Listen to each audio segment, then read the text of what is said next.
cours. Ah!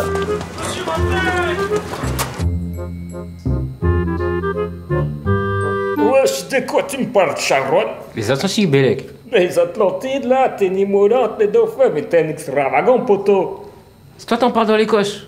Mais c'est pas moi qui ai dit ça, Zébi, c'est Aristote. Vous le sauriez un petit peu si vous lisiez, vous les jeunes. C'est un essai où il explique les différents types de vents, les vents qui viennent... Laisse tomber, parle plutôt des coches. Pourquoi des coches? C'est quoi cette histoire de coches? Ouais, vieillard, c'est quoi les coches?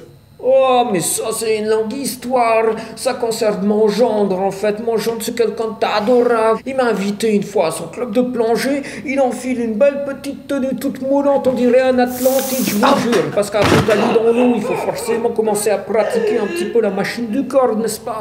Si on considère bien sûr que le corps est une machine. D'abord, on va s'éviter une autre petite confusion. Quand ton prof te parlera de Montaigne, il va te dire « Montaigne est un humaniste ».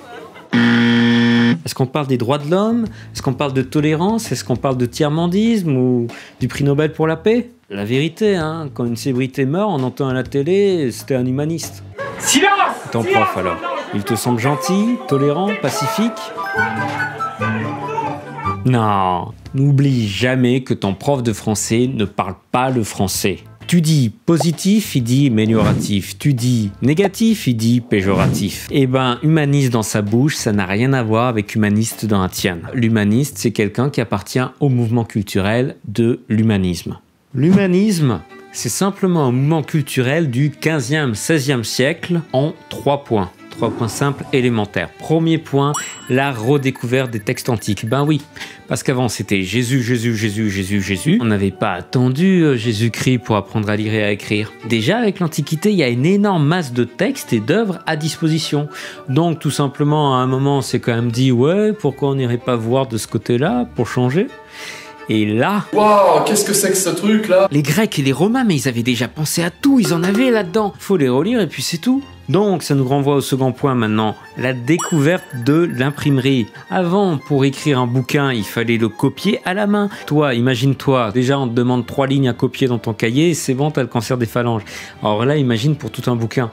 Ça prenait des milliers d'heures. À présent, c'est bon, on a trouvé un système mécanisé qui permet d'aller plus vite et qui permet donc d'étendre et de diffuser plus largement la culture dans l'Europe tout entière, l'Europe humaniste. 3. Plus de liberté. L'imprimerie et la redécouverte des textes antiques, ça va dans le même sens. Regarde, avant, demander à des moines copistes de recopier les livres.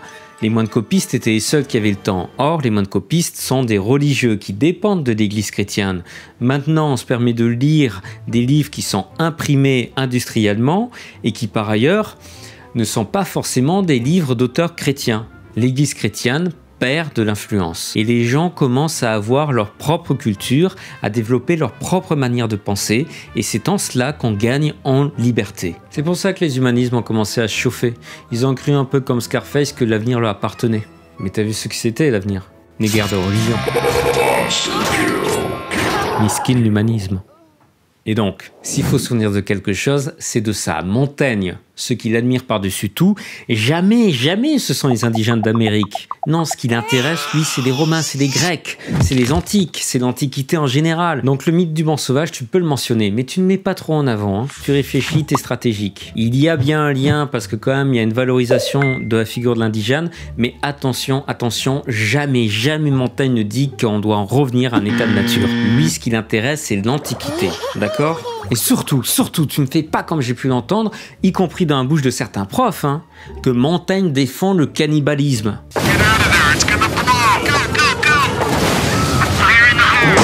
Non! C'est un si bon élève pour une fois! Allez-vous-en! Allez-vous-en! Le Montaigne est nettement plus profond que ça.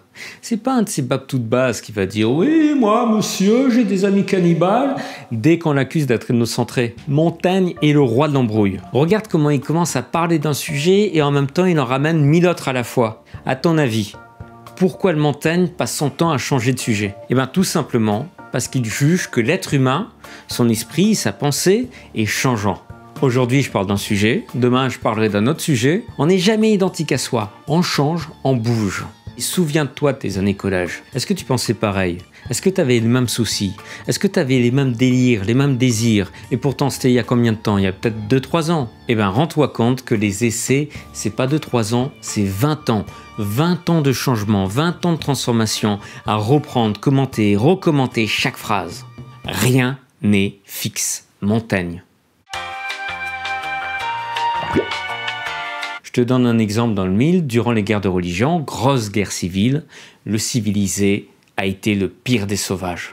Regarde les coches typiquement. On va t'y expliquer que les indigènes d'Amérique sont des sauvages. Puis ensuite on va dire que les sauvages étaient courageux comme des Romains civilisés. Et on va finir par te dire que les Gaulois et 2 Grecs étaient cannibales comme des sauvages.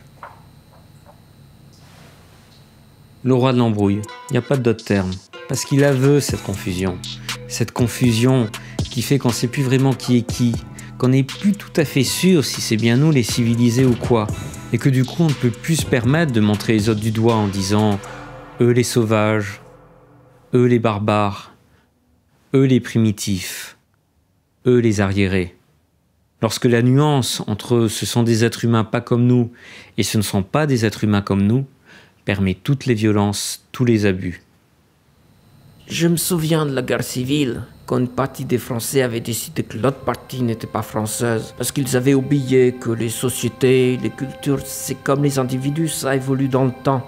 Notre monde n'arrêtera jamais d'en trouver d'autres. C'est ça qui le rend vivant. Quand il redécouvre ses origines antiques, quand il se confronte à une nouvelle religion, quand il fait la rencontre d'une culture indigène totalement différente. C'est pour ça que je parle des coches. Les coches, c'est des voitures pour se déplacer. Et notre humanité, c'est comme une voiture.